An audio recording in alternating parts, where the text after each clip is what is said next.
8th class में होऊंगा मैं स्कूल में, 8th स्टैंडर्ड में मैंने अपना पहला गाना लिखा था। तब से रियलाइज़ हो गया था कि मुझे कुछ अपना कहना है, जो भी मैं महसूस कर रहा हूँ मुझे वो कहना है किसी भी तरीके से।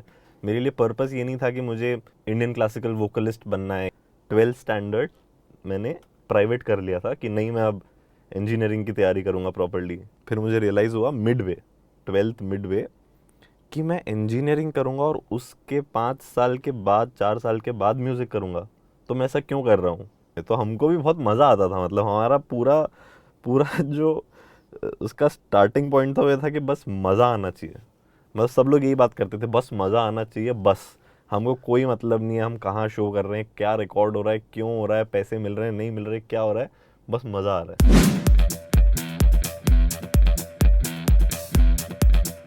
Hi Osho, welcome to Radio City Freedom. Hello, thank you for having me. Great. तो ओशो शुरू से शुरुआत करते हैं. Done. How was growing up in Indore and how much music were you surrounded with?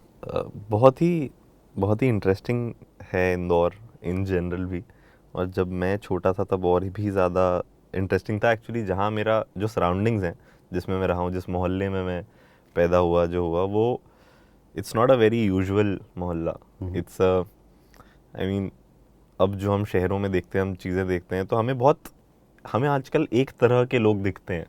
मतलब आप कैटेगराइज कर सकते हो, या जिन लोगों से हम सराउंडेड हैं वो बहुत ही हमारे जैसे हो जाते हैं एक पॉइंट के बाद। कि अगर मैं म्यूज़िक करता हूँ तो मेरे आसपास 8-10 म्यूजिशियंस हैं ऐसे। वहाँ जब मैं पैदा हुआ, जहाँ पर जो जगह थी, वहाँ मैं it's a very interesting thing, but मैं वहाँ किसी जुआरी को जानता हूँ। मैं किसी ऐसे इंसान को जानता हूँ जिसकी जेब में बंदूक है। मैं किसी पान वाले को जानता हूँ। मैं मेरा बचपन पूरा ऐसा हुआ है कि मैं किसी के साथ खेल रहा हूँ क्रिकेट, रोज़ बाहर खेल रहा हूँ। और it's a very dark thing as well, but मुझे पता पड़ा है कि 3-4 साल बाद उस बंदे ने किसी का मर्डर किया हुआ है, ही इज इन जेल। मतलब what I am saying is it was a very interesting childhood, क्योंकि मेरे अराउंड जो कैरेक्टर्स थे वो हर तरह के थे। मतलब जो आप फिल्मों में जितने कैरेक्टर्स देखते हो वो वहाँ पे सब थे। तो मेरे लिए बहुत ही अच्छा वो था। बट मेरी बड़ी दादी थी, उनसे मेरा ऐसे ब्लड वाला रिलेशन नहीं था, बट दादी थी मेरी एक तरीके से। She was a Sanskrit and Hindi professor. तो अब इमेजिन, ये सब भी है, वो संस्कृत हिंदी प्रोफेसर है, फ्रीडम फाइटर हैं। अब वहाँ पे आपके पूरे घर में हिंदी, सब हिंदी भाषी हैं, मतलब सब इतनी अच्छी हिंदी बोल रहे हैं, सब हिंदी में बात हो रही है, ये नॉर्मल था मतलब। और एक तरफ एकदम मोहल्ले वाले गंदे वो लोग भी थे, जिनकी गंदे लोग मतलब जिनकी भाषा गंदी थी, जो खराब जिनकी भाषा थी। तो अब हर तरह के लोग थे, म्यूज़िक बहुत ज़्यादा था इन सब के बीच में, म्यूज़िक भी बहुत ज़्यादा था, क्योंकि पापा तबला प्ले किया करते थे और वो परस्यू नहीं कर पाए थे उनका म्यूज़िक वाला साइड। तो पर म्यूज़िक आपके साथ तो रहता ही है हमेशा। तो घर में पूरे टाइम गज़लें हुआ करती थी, या कुछ क्लासिकल म्यूज़िक सुन रहे हैं, कुछ ना कुछ म्यूज़िक था ही हमेशा। जितने भी शोज़ होते थे, हम मुझे याद है हम शोज़ में जाते थे, पापा के कहीं ना कहीं से पापा कुछ तो करके पासेस लाते थे, कुछ होता था, मुझे पूरा याद है। मतलब बहुत सारे आर्टिस्ट याद है जिनके शो में बचपन में गया हूँ, और जिसने मुझे बहुत जो मेरे लिए बहुत इम्पैक्टफुल रहे हैं। तो मतलब ओवरऑल चाइल्डहुड बहुत ही इंटरेस्टिंग, फनी, डार्क, वियर्ड, सब like all at once. Nice. आप कब से म्यूजिक परस्यू चालू किए? कब से? मैंने आई थिंक जब मैं एक बड़ी अच्छी सी कहानी है, 3rd-4th क्लास में था मैं स्कूल में। उसके पहले घर पे गाता था मैं, ऐसे ही, कोई ट्रेनिंग नहीं थी, कुछ नहीं था। स्कूल में ग्रुप सिंगिंग के लिए क्लास में एक टीचर आती हैं, जो मेरी म्यूज़िक टीचर थी स्कूल में इवेंचुअली। वो आती हैं और वो बोलती हैं ग्रुप सिंगिंग कंपटीशन है, और वहाँ पे बच्चों को इकट्ठा करना है, छोटे बच्चों को। मैं 3rd या 4th में रहा हूँगा।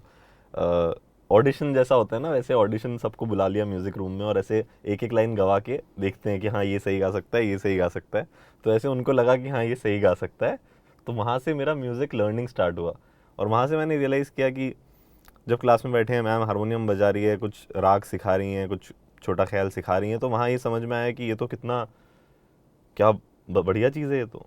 मतलब ये कैसे हो रहा है। वो हमारे सामने बैठ के स्कूल की प्रेयर वो कंपोज करती थी, जब मैं 5th क्लास में होऊंगा। तो वो स्कूल की प्रेयर कंपोज कर रही हैं, सिर्फ शब्द लिखे हुए हैं और वो कुछ कर रही हैं। हारमोनियम पे और वो हम गा रहे हैं तो वो गाना बन गया है। तो मेरे लिए वो बहुत ही ऐसे मैजिकल था वो सब उस पॉइंट ऑफ टाइम पे। तो म्यूज़िक वहीं से शुरू हो गया।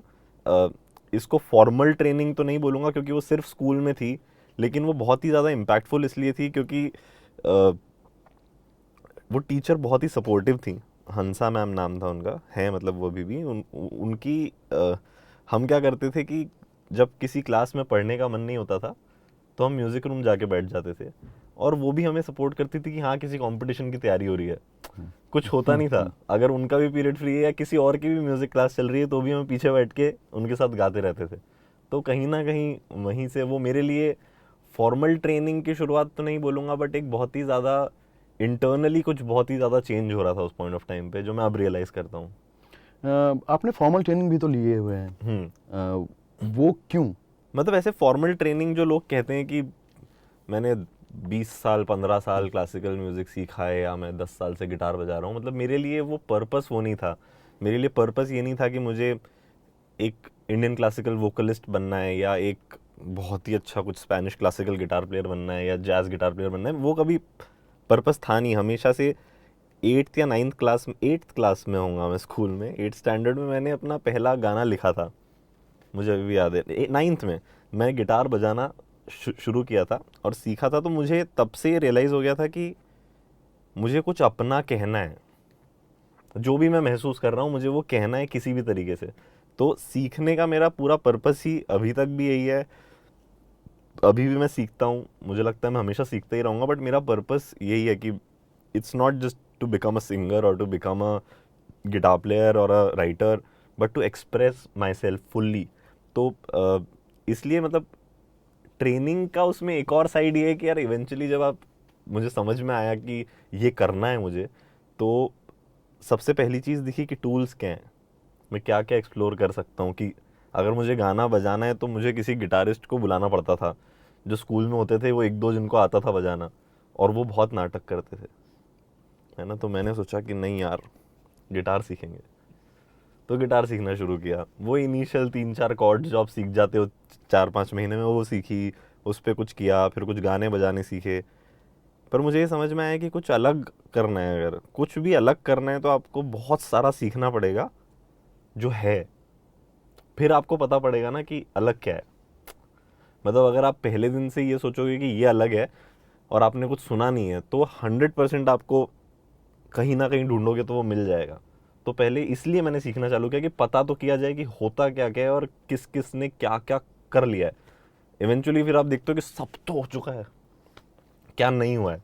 तो जो क्या नहीं हुआ है वो ये है कि आपका जो एक्सप्रेशन है वही जो डे वन पे था, वही चीज़ वापस सामने आती है, बट आपके पास बहुत सारा नॉलेज आ जाता है कि आप टूल्स आ जाते हैं कि आप ये इंडियन क्लासिकल में ये राग का ये एक पैटर्न है या ये एक फ्रेज़ है जो आपको बहुत सही लग रहा है, ये फ्रेज़ आप यूज़ कर सकते हो क्योंकि आपको पता है ये राग ये इमोशन कन्वे करता है। यहाँ से आप ये कॉर्ड प्ले करोगे तो उसका ये कलर आएगा। मतलब मुझे ऐसा लगता है कि वो फॉर्मल ट्रेनिंग, अगर आप म्यूज़िक नहीं भी कर रहे हो, जस्ट टू इन्जॉय म्यूज़िक, अगर आप थोड़ा सा भी सीख लेते हो ना, तो उससे और ज़्यादा मज़ा आने लगता है। करेक्ट। वहाँ से when did you think that you will actually pursue it as a profession? मैंने इनिशियली मेरे भैया थे, वो सीए थे, तो घर पे हुआ, मैंने बोला सीए बनना है। फिर कोई पता पड़ा कि ये है, नहीं नहीं ये बनना है। ऐसे जो बचपन में होता है वो सब हुआ, बट मुझे 12th स्टैंडर्ड तक क्लियर हो गया था कि मुझे म्यूज़िक ही करना है।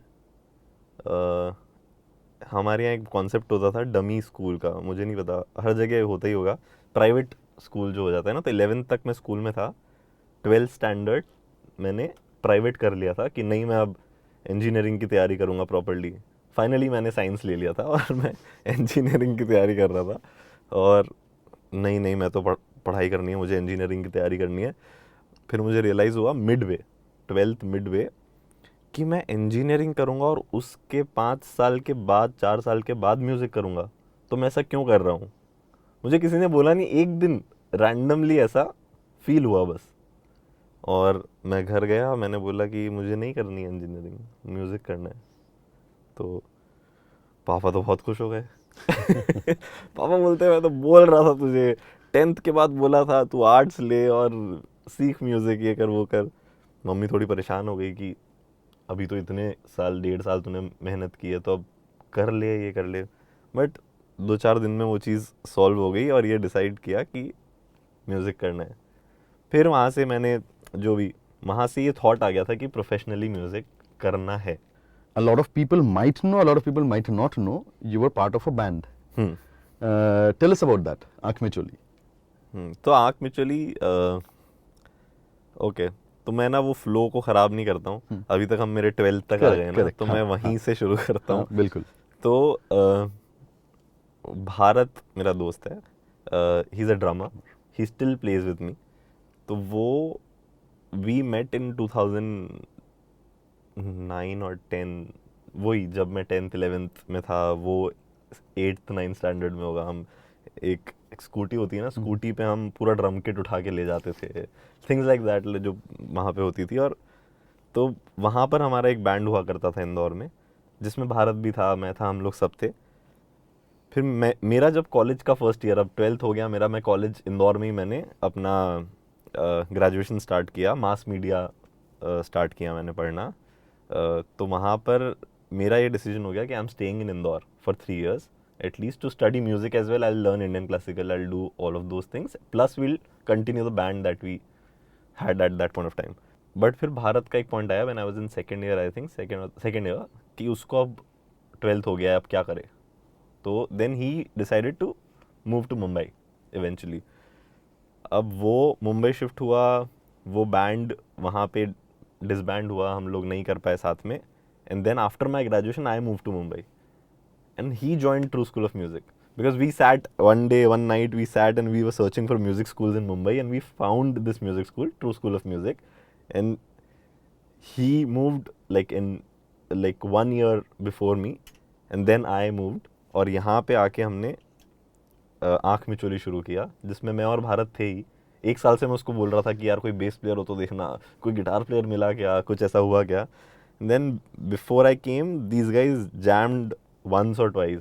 वो बोला यार मज़ा तो बहुत आ रहा है, तू आ फिर लिखते हैं। जैसे ही मैं गया, आई थिंक मैंने जुलाई में ज्वाइन किया, जुलाई अगस्त 2 महीने में we composed like 7-8 songs and we had a set of 1 hour. और उस टाइम म्यूज़िक स्कूल में किसी के पास ऐसा कुछ था नहीं, and it was all in Hindi, and the music school was based in South Bombay, and most of the people who used to come there वो इंग्लिश म्यूज़िक के लिए थे, कहीं ना कहीं कंटेम्प्रेरी जैज़ ब्लूज़ वहाँ पे उसके लिए थे, सारी फैकल्टीज़ अंग्रेज़ थी। तो कहीं ना कहीं उसका जो माहौल था वो इंक्लाइंड था उस तरफ। बट यहाँ पे हम और वो चारों पांचों छोटे शहरों से आए हुए लड़के कहीं ना कहीं के, और वो एकदम हिंदी रॉक ब्लूज़ प्ले कर रहे हैं, कुछ भी एकदम वाइल्ड हो रहा है सब कुछ। तो कहीं ना कहीं वहाँ से ये था कि हिंदी में क्यों बात नहीं कर रहे हैं कोई। मैं मुंबई शिफ्ट हुआ तब भी मुझे यही लगा कि ऐसा क्यों हो रहा है। बट वहाँ पे आँख मिचोली शुरू हुआ, और हमने फिर बहुत सारा म्यूज़िक साथ में बनाया, बहुत सारे शोज़ किए। तो वो वहीं ट्रू स्कूल ऑफ म्यूज़िक में आँख मिचोली की शुरुआत हुई। Getting back to Aankh Mein Choli again, Aao Khele was the album that you released. Now, it was a very interesting sound in terms of at that point of time doing Hindi rock with a folk influence in Hindi completely, but the sound is also quite international. How did you come about that? Actually बहुत ही उस time बहुत ही ज़्यादा जो college में जितने भी artist हम सुनते थे, जो चीज़ें हम सुनते थे उस टाइम, एक्चुअली इंदौर में बहुत ही अमेजिंग मेटल सीन हुआ करता था। Yeah. और जो मेटल सीन था, मेटल रॉक सीन था, वो बहुत इंटेंस था। मतलब ऐसे काली टी शर्ट पहन के लोग, और हम जो हेडबैंग कर रहे हैं और जो मॉशपिट हो रही है, वो सब हो रहा है, वो बहुत ही एक्साइटिंग था उस टाइम पे, और बहुत मज़ा आता था। मुझे बहुत पसंद है वैसे, मतलब I love heavy music, so I use to enjoy it. And कहीं ना कहीं से वो चीज़ थी, वो इम्प्रिंट्स थे, और साथ में Indian classical I was learning. And जो मेरी एक अपब्रिंगिंग वाला, जो राइटिंग वाला, या जो जो बात कहने वाला, वो चीज़ें जो अंदर थी वो थी ही। तो उन सब का एक कॉम्बिनेशन था उसका लिरिकल फ्रंट या मेलोडी वाला फ्रंट, और साथ में जो और भी बैंड मेंबर्स थे सबका सबका अपना अपना जो अपने अपने जो रूट्स थे वो बहुत स्ट्रांग थे। तो पंकज जो गिटार प्लेयर था वो उसका भी एक बहुत ही अलग सा साउंड था गिटार प्लेइंग का। He was not a guitar player, he plays all the instruments. Then he's just I love playing guitar, I'll play guitar. He's one of them, he can play anything. There's Akshay जो keyboard player था, वो मतलब brilliant keyboard player in terms of he can do beautiful textural sounds, at the same time he can come up with great melodies and stuff like that.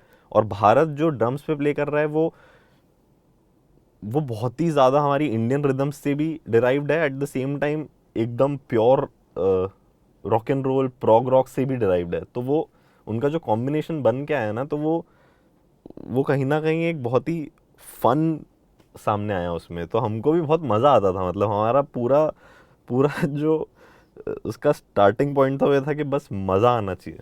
मतलब सब लोग यही बात करते थे, बस मज़ा आना चाहिए, बस हमको कोई मतलब नहीं है हम कहाँ शो कर रहे हैं, क्या रिकॉर्ड हो रहा है, क्यों हो रहा है, पैसे मिल रहे हैं नहीं मिल रहे, क्या हो रहा है, बस मज़ा आ रहा है। वो ही उसका कोर ये था।